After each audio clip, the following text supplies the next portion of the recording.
on Kashmir, actually we have done, I think, a good job solving most of it.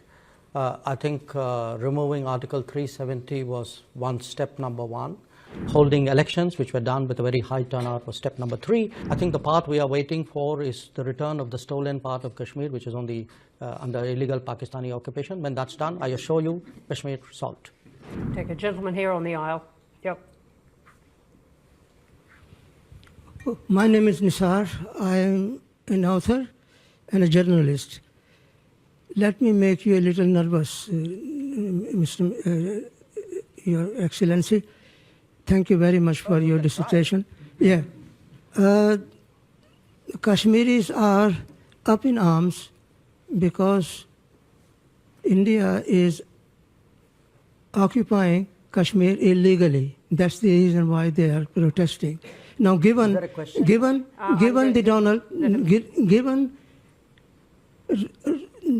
Mr. Trump's zeal for striking peace and peace deal, can Narendra Modi use his friendship with Donald Trump to solve out the problem of Kashmir?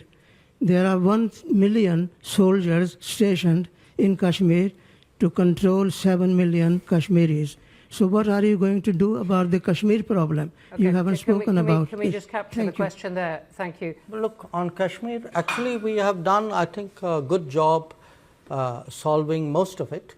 I think removing Article 370 was step number 1.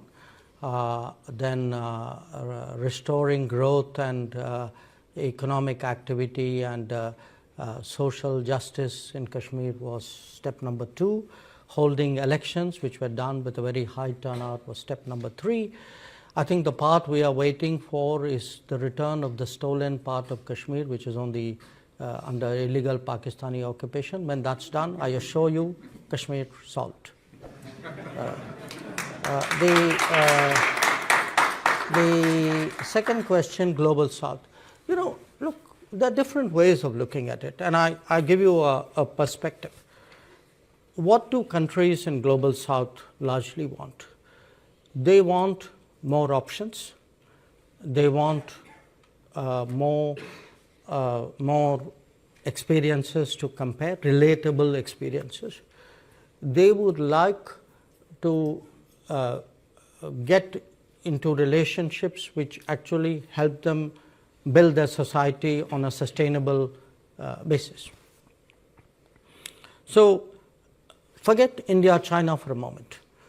I think what is happening and is that much of the Global South in the previous decades had very limited options. You know, they either had Western options, they had multilateral development banks which were in a way associated with it. Within the Western options, they had maybe some subsets out there. Then at some point, they had Soviet/Russian options. Then you had a set of China options. Now today, if there are Indian options, I would argue that actually it's better for the Global South. It's not worse, because they now have many more possibilities to choose from.